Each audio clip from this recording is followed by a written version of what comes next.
Good morning, children.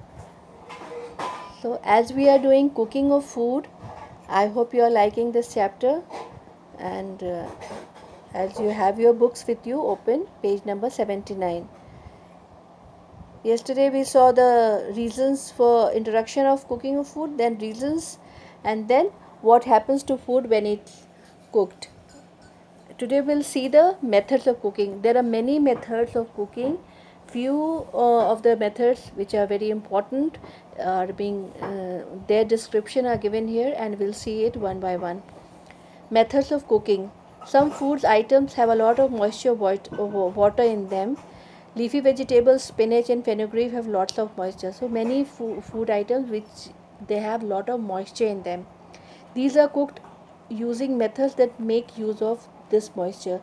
So when we have moisture in the food items, we have to see that we also use that moisture also, because if we discard that moisture, discard that water, what will happen? All the nutrients also go out from the food with that water.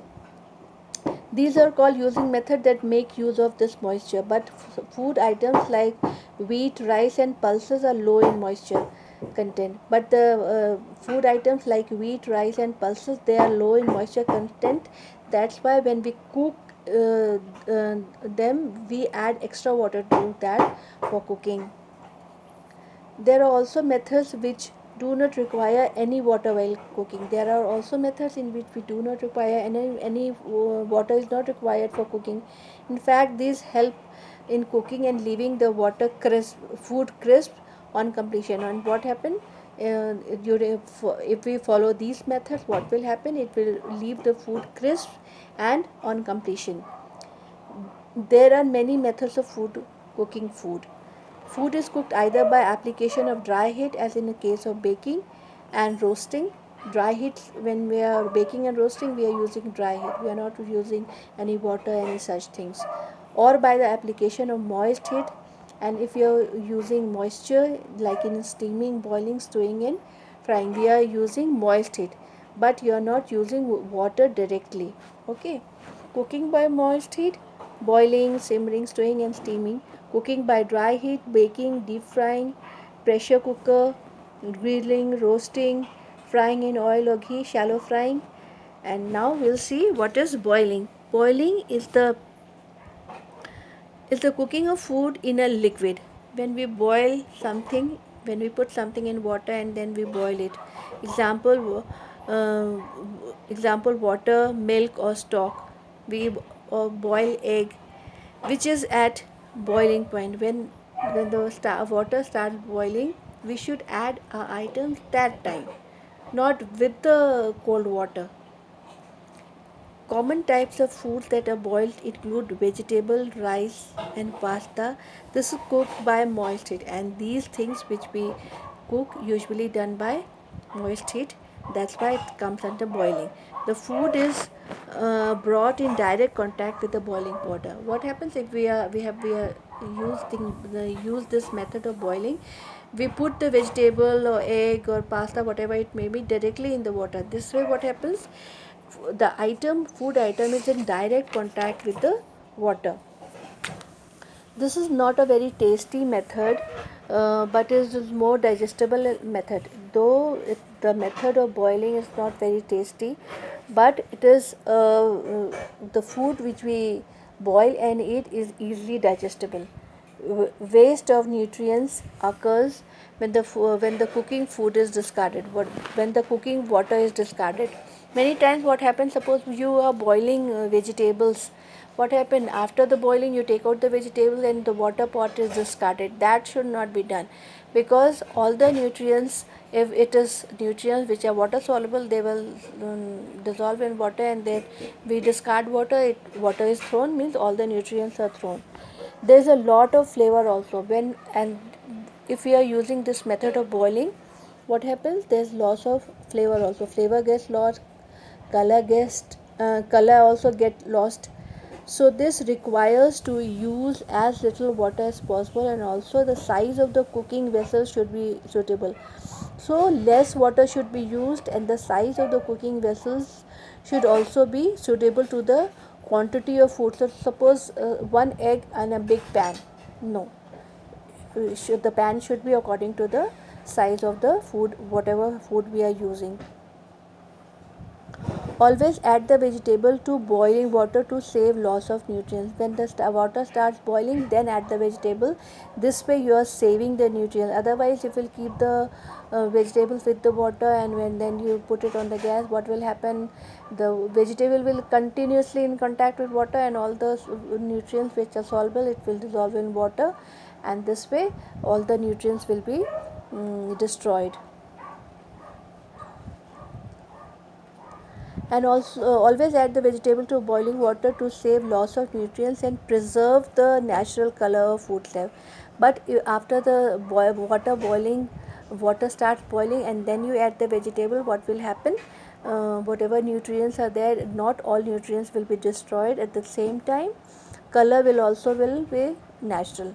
Green vegetables should be boiled rapidly to preserve their color, but carrots, potatoes and turnips should be boiled gently to preserve their shapes. If you want to boil potatoes and carrots, you have to boil it gently to just to preserve their shapes. Otherwise, their shapes will not be in a right way, and their skins will be all charred up. Blanching is a very similar cooking technique to boiling and involves immersing food into a boiling liquid for a very short period of time. For blanching, a very good example of blanching is peas. We blanch peas into boiling water. Just we add peas into the salty boiling water and then take out immediately after few seconds or 5 minutes or so. This is blanching. Involves immersing food into a boiling liquid for a very short period of time before being removed and plunged into cold water to stop the cooking process, and immediately after that you put it in the cold water just to stop the cooking process. And also it also helps in enhancing the color also, and also the flavors also. Common types of foods that are blanched include vegetables and fruits. Common types, what usually vegetables and fruits, we usually blanch and keep. We use this blanching because otherwise food will be overcooked, and that this taste will be destroyed, and flavor will be destroyed, color will be destroyed. So just to keep this all things intact, we have to do blanching very quickly. Some points which must be kept in mind while boiling food are as follows. Wash the food thoroughly before boiling, you know it. First boil the water and then put the food. The food should cover the food completely. The water should cover the food completely. So you must be careful if you are doing the boiling. Water should cover the food completely. Boil food in a pan which has a well fitted lid, and also well fitted lid should be there to cover the pan. This way the steam from boiling water will not go out from the pan, and the water will not dry up, because if the steam will go out water from the pan, what will happen? Water will dry up, and maybe the whatever you are boiling will not boil properly also. Food gets cooked, boiled faster, and fuel is also consumed in the process. Uh, when we are boiling, it also food cooks faster if we are using this boiling method. Do not boil food long than needed. You should not boil the food for a longer period of time, because nutrients are destroyed, and also taste goes bad, flavor goes bad, color goes bad, everything. Once it is soft and tender, take it off from the fire. That's why you must have seen your mothers at home. If she is boiling something, she is very particular that after 5 minutes, after 10 minutes, has to taken out from the fire. If food is cooked for a very long, it loses color, shape, and taste. I told you, overcooking also destroys the nutritive value of food, because continuously, if it is cooked, if it is being cooked in water, what will happen? Nutritive value of the food will also be destroyed. Potatoes and other root vegetables should be boiled with their skins on to retain their nutritive value. So potatoes and root vegetables should be boiled with their skin on, so that what will happen, so that it will retain their nutritive value. Water soluble nutrients present in food dissolve in water in which the food is being boiled. If you throw this water, nutrients will be lost. I told you, after the water is being discarded after the boiling, what will happen, nutrients which are dissolved in water, it is being discarded and then thrown, and all the nutrients are lost. What can you do with this water? You can use this nutrient rich water to make soup, gravy for the vegetables, and also you can use it to make atta. Okay. Then what are advantages? Boiling is a safe and simple method of cooking. Also, the food does not get charred. What happens if you are using boiling, if you are using this process of boiling, what happens, it is food is safe, and food is also not charred up. It is suitable for large scale cooking, and if you are using for a bulk of food, it is suitable for this process. Boiled food is also digested easily, and also its advantages that it is digested easily. And what are the disadvantages?